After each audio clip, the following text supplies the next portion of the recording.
First reading, Acts chapter 5 verse 27 to 33.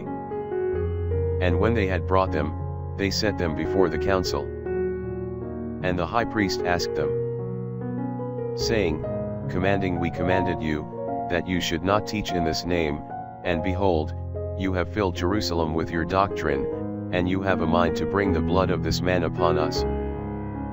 But Peter and the apostles answering, said, We ought to obey God, rather than men.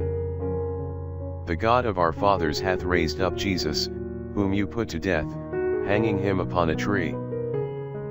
Him hath God exalted with his right hand, to be Prince and Saviour, to give repentance to Israel, and remission of sins.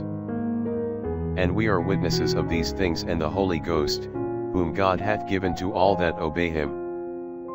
When they had heard these things, they were cut to the heart, and they thought to put them to death. Psalms chapter 34 verse 2, 9, 17 to 20. I will bless the Lord at all times, his praise shall be always in my mouth. O taste, and see that the Lord is sweet, blessed is the man that hopeth in him. But the countenance of the Lord is against them that do evil things, to cut off the remembrance of them from the earth. The just cried, and the Lord heard them, and delivered them out of all their troubles. The Lord is nigh unto them that are of a contrite heart, and he will save the humble of spirit. Many are the afflictions of the just, but out of them all will the Lord deliver them. Gospel, John chapter 3 verse 31 to 36. He that cometh from above, is above all. He that is of the earth he is, and of the earth he speaketh.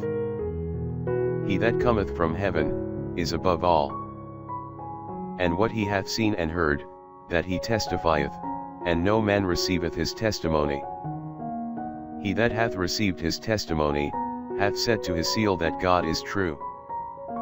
For he whom God hath sent, speak the words of God, for God doth not give the Spirit by measure. The Father loveth the Son, and he hath given all things into his hand. He that believeth in the Son, hath life everlasting, but he that believeth not the Son, shall not see life, but the wrath of God abideth on him.